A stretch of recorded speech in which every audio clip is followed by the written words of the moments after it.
भारत के सबसे रोमांचक गेमिंग प्लेटफॉर्म विंजो पर हैं 70 से भी ज्यादा गेम्स। तो खेलो अपने मनपसंद गेम्स और रोज जीतो करोड़ों के इनाम। Download now from winzogames.com। Game में वित्तीय जोखिम शामिल है और इसकी आदत लग सकती है। जिम्मेदारी और अपनी जोखिम पर खेलें। नमस्कार, मैं हूं शिवेंद्र श्रीवास्तव और आप देख रहे हैं यूपी तक।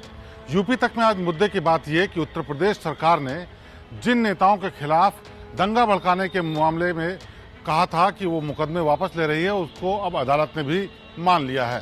दरअसल साल 2013 में दंगे भड़काने के आरोप में 51 लोगों के खिलाफ मुकदमे दर्ज किए थे, जिसमें कई नेताओं समेत सामान्य लोग भी शामिल थे।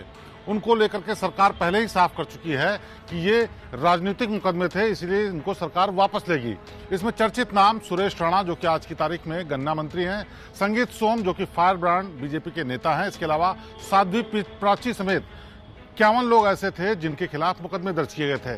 सरकार ने फैसला किया था कि इनके खिलाफ दर्ज सभी मुकदमों को सरकार वापस लेगी, लेकिन इसके लिए बाकायदा कोर्ट की भी मंजूरी लेनी होती है। खासतौर पर जो पब्लिक के नुमाइंदे होते हैं, यानी कि जो नेता होते हैं, उनके खिलाफ अदालत ही तय करती है कि आखिरकार सरकार ने जो फैसला किया है उसे माना जाएगा या नहीं माना जाएगा। इसी पर फैसला देते हुए मुजफ्फरनगर के दंगों के मामले में संगीत सोम, सुरेश राणा समेत तमाम लोगों के खिलाफ मुकदमे वापस लेने की मंजूरी अदालत ने दे दी है। अदालत ने कहा है कि ये वाकई राजनीति से प्रेरित मामले थे, जिसकी वजह से इनके खिलाफ मुकदमे दर्ज किए गए थे। अब हम आपको बताते हैं, साल 2013 में अगस्त के महीने में ऐसे दंगे भड़के जिसमें 2 भाइयों की मौत हो गई थी, उनकी हत्या कर दी गई थी और कहा यह जा रहा था कि इन दंगों को भड़काने के पीछे संगीत सोम, सुरेश राणा समेत तमाम ऐसे लोग शामिल हैं जिनके खिलाफ मुकदमे दर्ज किए गए हैं। इसीलिए सरकार ने उस वक्त उनके खिलाफ मामला दर्ज कर जांच शुरू की थी।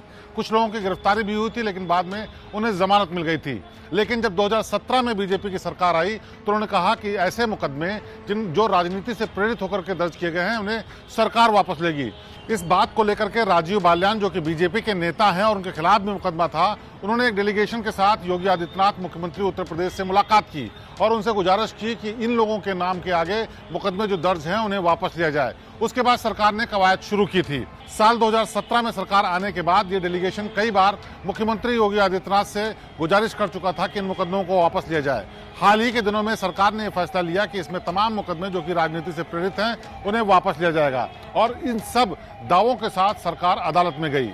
एमपी एमएलए अदालत ने यह फैसला किया कि सरकार ने जो कहा है उसमें सच्चाई जान पड़ती है, इसीलिए इन मुकदमों को वापस लिया जाए। हालांकि विपक्ष के लोग साफ तौर पर कहते हैं कि योगी आदित्यनाथ सरकार आने के बाद न सिर्फ मुख्यमंत्री के खिलाफ मुकदमे वापस ले चुकी है, बल्कि उप मुख्यमंत्री और दंगा भड़काने के आरोप में जिन नेताओं के खिलाफ मुकदमा दर्ज है उन्हें भी वापस ले रही है। तो क्यों नहीं विपक्ष के उन लोगों के खिलाफ भी मुकदमा वापस लिया जाता जो राजनीति से प्रेरित हैं। बहरहाल इस पर राजनीति की बहस हो सकती है, लेकिन हकीकत यह है कि अदालत ने भी सच्चाई को मान लिया है कि उन दंगों में इन लोगों का कोई भी आरोप सही नहीं था। यानी कि ये लोग जो आरोपी बनाए गए थे उनके खिलाफ कोई भी बात पुख्ता तौर पर तय नहीं हो पाई है, इसलिए अदालत ने इस पूरी बात की मंजूरी दे दी है। तो पहले उत्तर प्रदेश सरकार द्वारा, फिर अदालत द्वारा संगीत सोम और सुरेश राणा के खिलाफ मुकदमे वापस लिए जाने पर यह थी यूपी तक की खास पेशकश।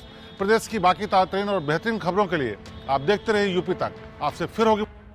नमस्कार।